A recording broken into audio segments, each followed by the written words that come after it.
folks, let me introduce you to the game of billiards. Billiards is a very royal game and is played with a calm mind. It needs composure, but before that, of course, it needs a lot of practice. You must understand the basics of billiards, as it is a very technical game, unlike snooker, which is played with 15 reds and different colors like black, pink, blue, brown, green and yellow. Billiards is played with just 3 balls, which are 2 whites and a red. One ball has a spot on it, which is for the person who starts the game, and the other is a plain ball. These days, instead of a spot, we use a yellow ball, so this is a change in the game. And then there's a red ball, which is a common ball. And I will attempt to tell you the basics of billiards and show you a few shots so you can understand. Before I start, I must tell you that billiards was invented in OOTY in India in the 1800s. And then it was exported actually to England, from where they transformed it into snooker, and it then spread across the world. Snooker is more exciting because there are too many colors, but I love to play billiards because it is a very technical game and needs a lot of patience and needs a lot of practice, hard work. There are many champions which India has produced: Wilson Jones, Gail Sethi, Michael Ferreira, Subhash Agarwal, and many more. And they have come up to this level by practicing 8 to 10 hours a day. So gentlemen and ladies, this game, if you want to learn, you have to practice once you get the basics. This, ladies and gentlemen, is a scoreboard, which is a traditional scoreboard used across all billiard clubs, wherever there are billiard and snooker tables. And the scoring is done in units and hundreds, and then it goes to bigger numbers, up to 1,000.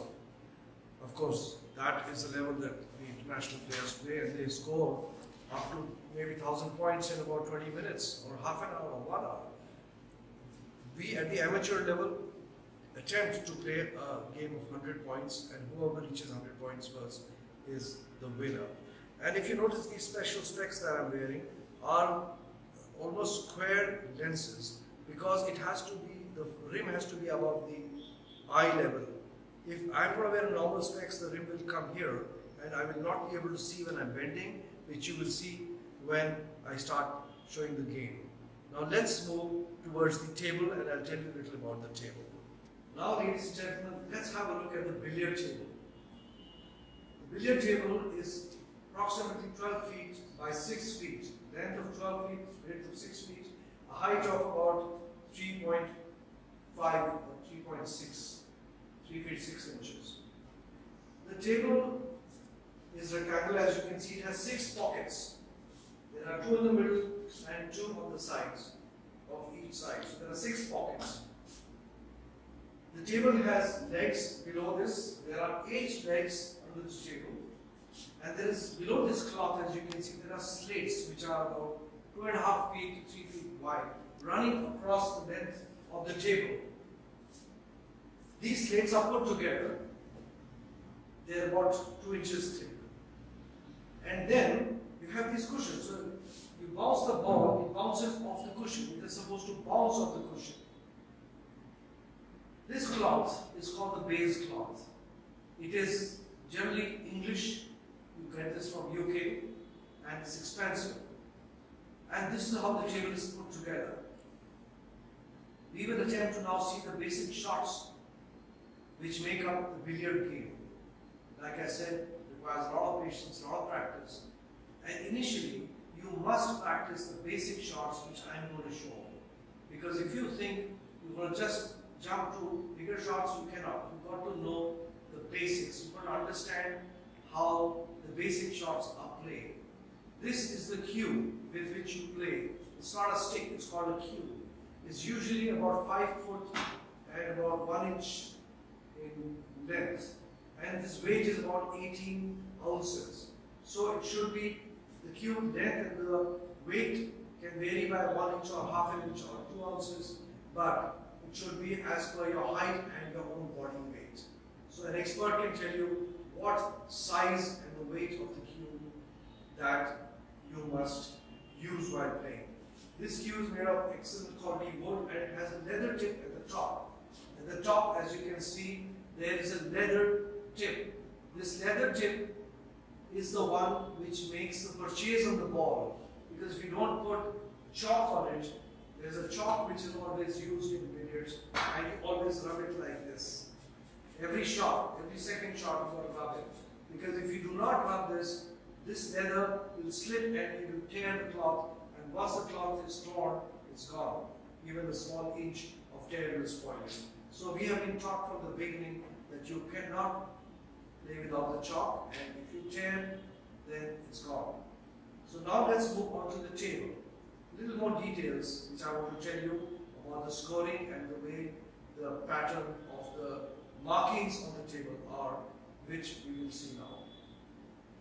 Now at the base of this table, you can see a long line right across, which is about 2.5 feet away from the cushion, the bottom cushion that is, and there is a D. This line is called the balk line, we spell it as B-A-U-L-K, balk line. And the game is to start from behind this line within this D. You cannot start, unlike in pool you can start here. In this you have to start within this. So this is the framework. There are 3 plus 4 plus 5 plus 6. There are 6 spots on the table which are used primarily for snooker. However, billiards, there are only 2 spots which are used. One spot is in the middle and one spot is here, which is the red spot. I will tell you more about this as we play. So in billiards, the red spot, the middle one at times used depending on the situation, and you start within this balk line. We can now move on to understanding the scoring of the shots that you play and how the string of scores lead to a break, and when you stop scoring, then that is the end of your break and the next person will start. Now I'm going to show you how to start the game. I'm going to now start the game, and my intention, since I'm starting, I have the spotted ball, and my intention is to bring the red back below this line, because the next person will not be able to hit a ball which is behind this line to start with.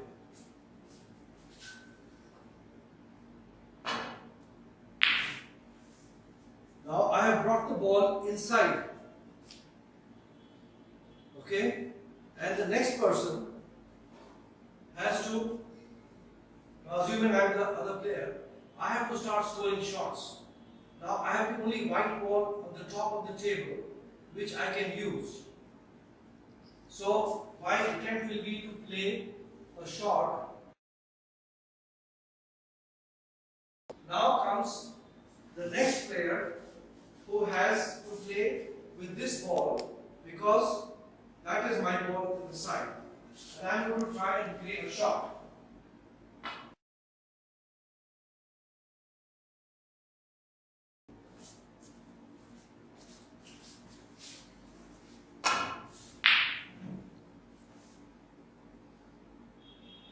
So these are the starting shots that we are talking about.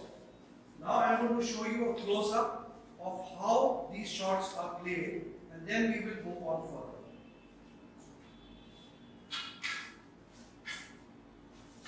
Assuming a red ball is stopped here. Now I am going to play the most scoring shots of a red. You get 3 points for it. So I am going to play a shot off the red. This is called a red in off. That means off the red ball, you have put your ball in the pocket. You get 3 points for it, and you get another chance because the red is still outside the ball. I'm going to play another shot which is similar from a different angle, because now the red has come closer to the pocket, and I will attempt to play a red and off this ball into this pocket. Now this is again a red in off, which is now played in this pocket, the ball has gone closer to the top. Now I will play a red enough in that pocket, but the ball should come somewhere here, the red ball.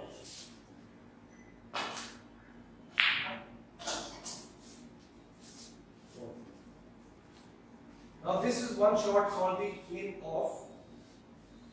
Like I said, coming off the red into the pocket is called in off. Now I'm going to show you what is called a cannon shot. In a cannon shot, you get 2 points. Now a cannon is where your ball hits one of the white into the red, onto the red, or your red, it hits the red end onto the white. That means your ball is hitting both the balls one after the other. Now, what is a cannon? This is a cannon shot. This is my ball, this is the opponent's ball, this is the red ball. I'm going to hit my ball on this, it will hit that ball.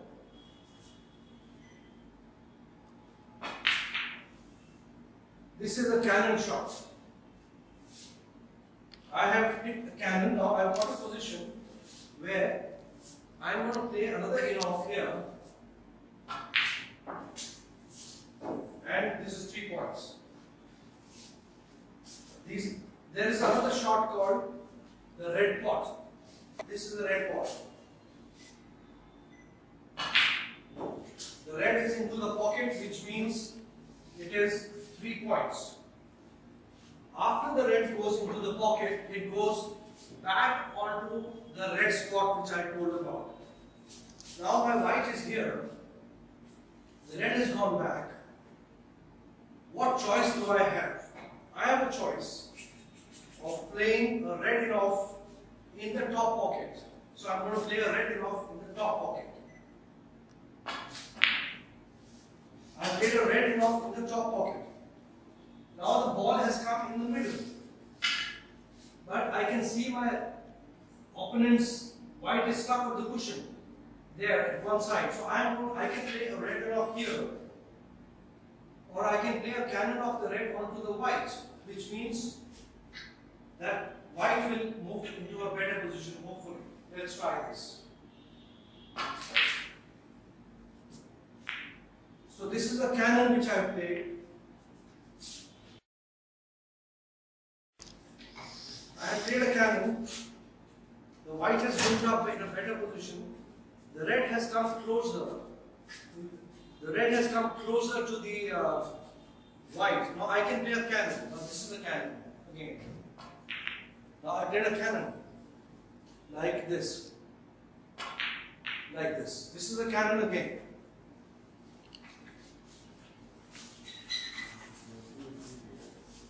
Now my red is in the position where I can play an enough in this pocket, but I have to play it hard enough for the ball to come out from this side, out of the line, because I want it above the line.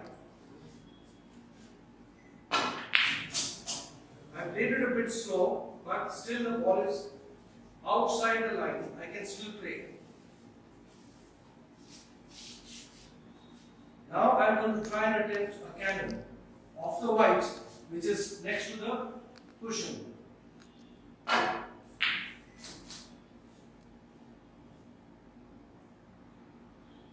I got very close to the red, but I missed the cannon. So I'm going to try this. Now it's an opponent shot, and I'm going to try a cannon again.